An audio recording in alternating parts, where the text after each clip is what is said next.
Hello guys, Proilios here, and another unusual video on my part, which I'm uploading to my channel, where I'm actually talking about stuff. The last thing I did like this was, and the first thing I did like this, was my response to Stylosa's overanalyzed video of my footage. So, um, as of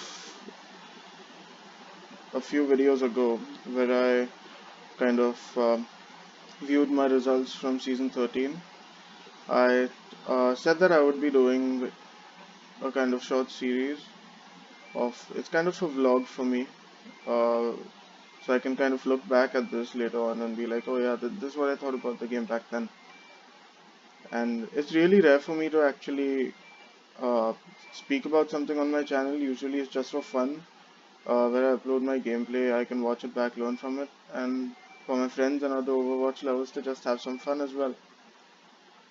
So this is really unusual for me, where I'm just speaking about stuff. And the kind of series that I'm doing right now is based on the current problems of Overwatch competitive. And yeah, this has been discussed a lot in the community, but I don't think that people have discussed the human aspect of this as much as they've discussed the developer aspect of things. So you might just hear people say the way to improve competitive is like a role queue, or if they improve the LFG system, or if they introduce more void as teammate slots.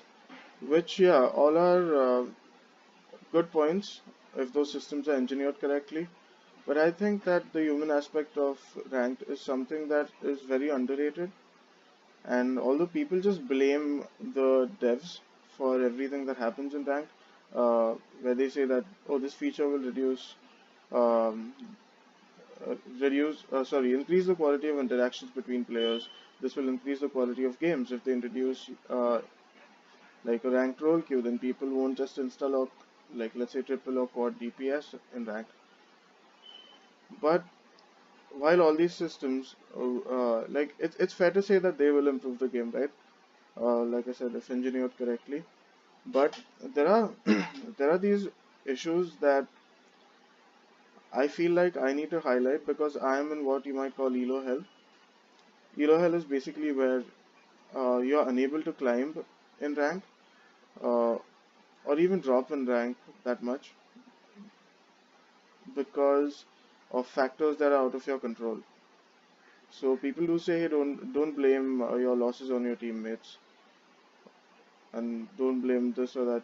You're the only person to blame for your losses, which for the most part again is true, but not entirely. So in Elo Hell, essentially, there are factors like throwers, toxic players, levers, server disconnects, which are out of every player's control, right? And those factors can lead to you dropping an SR by a lot for no fault of yours. So I'm here to discuss some of the issues with ranked right now, and the one I'm going to talk about in this video is toxicity. And this has been again spoken about a lot in the community. I don't want to keep this video too long, so let me just break toxicity down for you. Okay, so toxicity is essentially unwarranted hatred towards your teammates or opponents, and uh, this is something that is a major problem in ranked, right? Uh, Generally, toxicity isn't shown towards your opponents. You're just playing against them, and you can kind of, sure, you can just kind of trash talk to them or whatever. But toxicity is generally prevalent when you're speaking with your teammates or interacting with your teammates. And the main reason for this kind of uncalled for hatred is that uh, people have this feeling when they're playing rank that they know everything about that match. Uh, then they think that everything they are doing is correct. And this is not a problem with everybody. There are just a select few players who develop this kind of uh, develop a toxic nature essentially because of their experiences on ladder. So what they do is they keep on observing what's going on in the game, which is good. Everyone should be doing that. But they feel extra triggered by anything that their teammates do wrong. So let's say that let's say Genji whips out a Dragon Blade, right, on the enemy team, and your teammate is a Zen who has Transcendence available, but he doesn't use it. That tilts you, and then you say, Zen, you're trash. Don't you know that Transcendence can counter Dragon Blade? And that in turn leads to the Zen getting aggravated because he doesn't think he's doing too bad that entire game. Probably not, at least. So he'll just go on saying, hey, you didn't do much in the game either. Why am I being singled out? So this is what happens, right? You're playing the game and you feel like certain teammates are underperforming, and you kind of want to. I don't want to say punish them because that's not what you're trying to do. You want to make them aware that they have done something wrong in the game, and you want them to improve so that you can win. And yeah, you are playing competitive so that you can win matches and increase your SR, right? So it is fair that you must be trying to increase your SR with all you've got. But constantly pressurizing teammates or telling them that they are doing something wrong isn't the solution. They might not inherently be the only ones at fault when something happens. There are just remember there are 12 players in a single match of Overwatch. There are also factors like ping, FPS, like hardware related stuff that can affect your gameplay. So you must remember that if a person has done something wrong just once or twice, it could like once is kind of a coincidence, right? Or it's just bad play, which your teammate will certainly learn from. If he doesn't, that's just unfortunate for you. You can't do anything about that. If your teammate is doing something repeatedly, let's say 3 or 4 times, then you need to tell them about it. But again, try and keep your tone positive because essentially you want to win the game. If you end up tilting your opponent, tilting is again upsetting your opponent, uh, what am I saying, your teammate, that is not going to improve the health of your game. Uh, your teammate is going to lash out at you as well, and then that is going to result in a controversy mid game, which you don't want.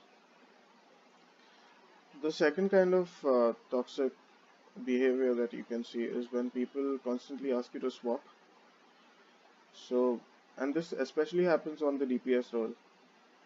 If the DPS aren't getting picks, the tanks and the supports will just be like, oh DPS, you are terrible, you can't do anything, you should just swap off and let us DPS instead. And fair point, you can watch the kill feed and you can see that if they are getting picks or not.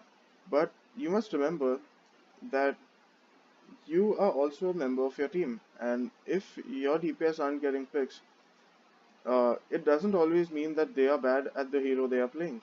It could just mean that either, let's say, your tanks, the tank's role is essentially to protect your team from damage and to make space for them, right?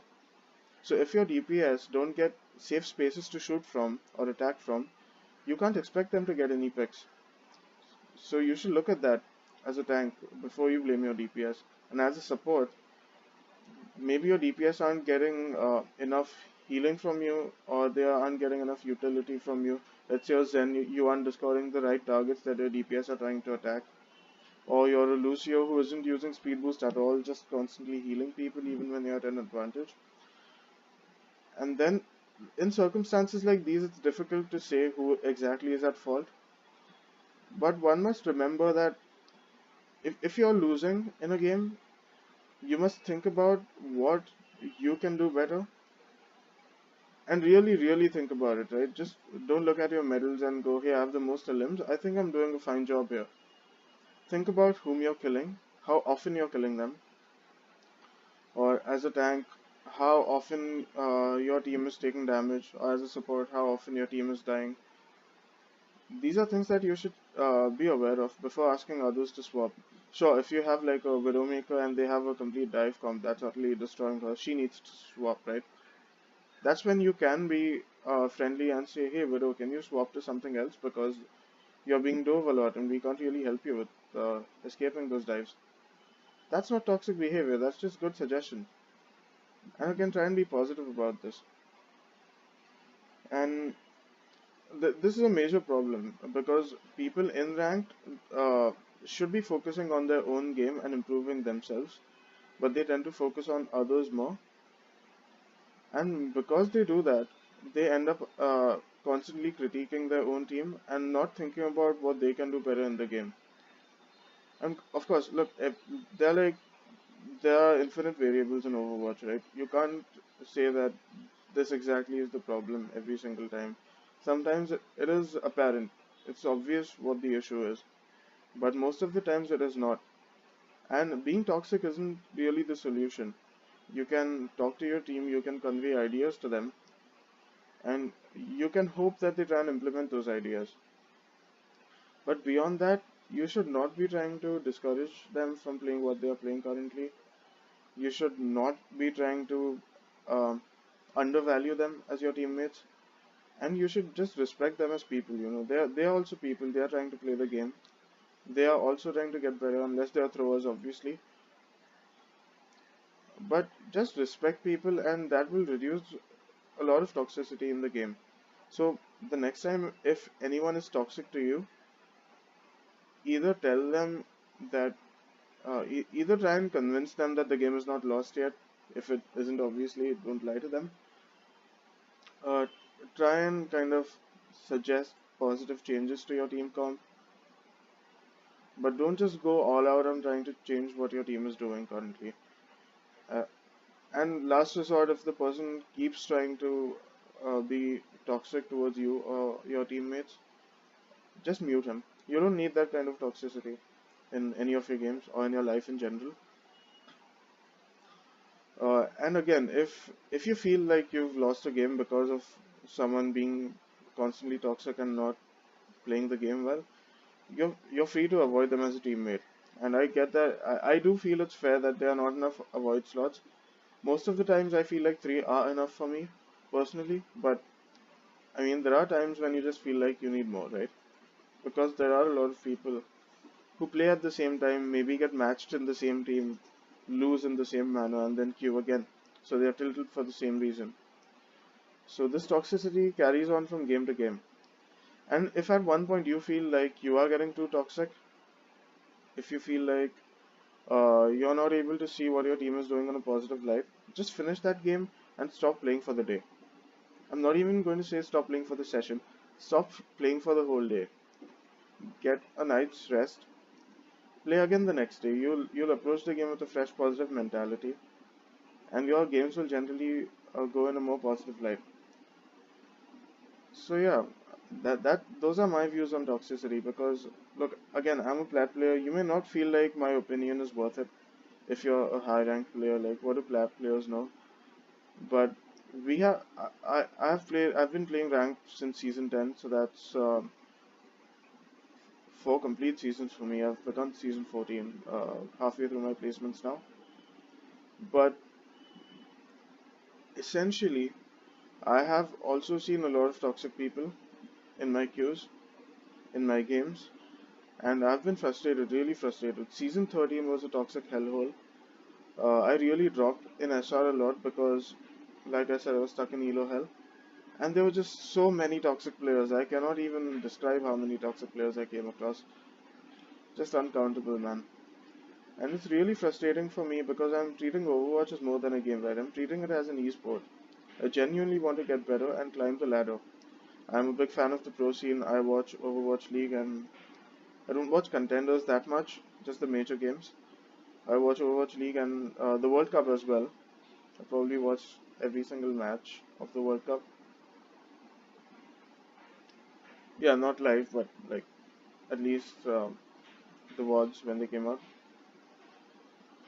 And so yeah, I think as players we need to take matters into our own hands. The developers cannot change the toxicity aspect of Overwatch by a lot because it is essentially implemented by the players. If you want to climb, don't be toxic, and if you get toxic teammates, avoid them as teammates in one of your slots, and also report them. I don't know if reports actually work, but they do say that thank you for making Overwatch a better place by filing a report. I so far haven't gotten a message saying that the person you have reported has been suspended or banned or anything. But the devs say that they are handling the like handling reports about toxic players well. So we just have to take their word on that.